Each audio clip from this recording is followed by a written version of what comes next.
Hey there, Todd Cameron here, GP and Medical Director at M3 Health. Today, the 24th of March 2020, is the first day in Victoria and New South Wales where the state governments have mandated staged lockdowns.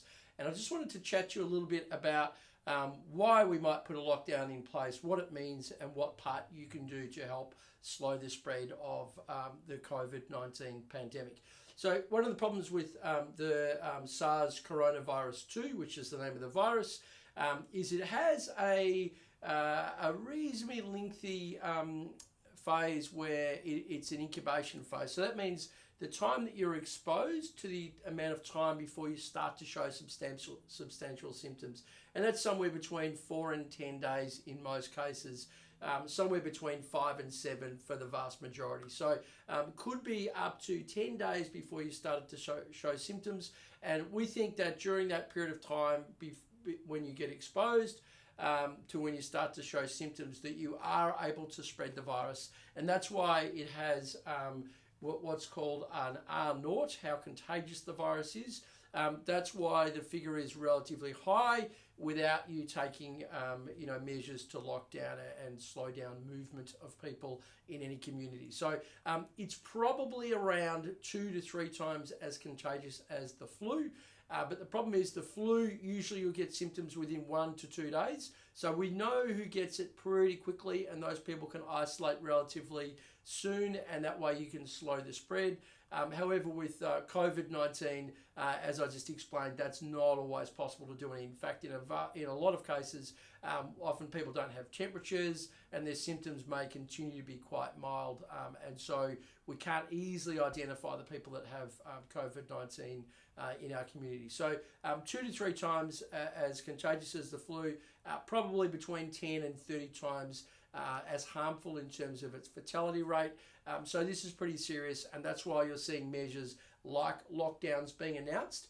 And I want to try and explain to you the rationale behind a lockdown and what you can do to help out. So the thing we're trying to avoid is people moving close together, staying close together and being in an environment where they can easily spread the virus. So the closer you are to somebody, particularly if you're touching, the more likely you are to be able to spread the virus. And the longer the period of time you are together, then the more likely you are to be able to spread the virus. So just for context, in South Korea, one patient, look this up, called patient 31, is responsible for, at the time that they had 10,000 positive COVID cases in South Korea, this single person was responsible for 80% of those cases. That means 8,000 cases arose from one person because this person, in the amount of time it took them to start developing substantial symptoms, did everything, an unbelievable amount of things, and spread the virus in huge numbers. And that 8,000 people, based on the normal case fatality rate, probably results in deaths of something like 200 to 300 people.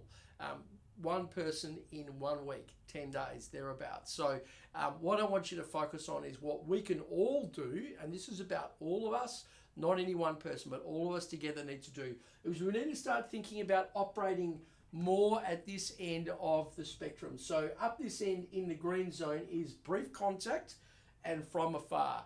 So what's the magical distance? Well, there is no magic distance, right? Because it really depends on the health of the other person that you're talking to. And as I've just talked about, it's not clear as to how healthy some people are because they could appear healthy but be infected with COVID-19. So 1.5 meters is as close as you should get to anybody.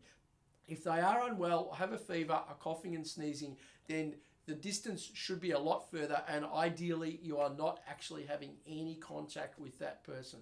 That would be an ideal environment. So this involves a lot of proxies for the things we used to do. Maybe there's more phone calls, maybe there's more video chats, but the idea is we stop people circulating. So all the kids that are home from school and all the parents that are now home from work, that doesn't mean go and catch up with your mates in the park.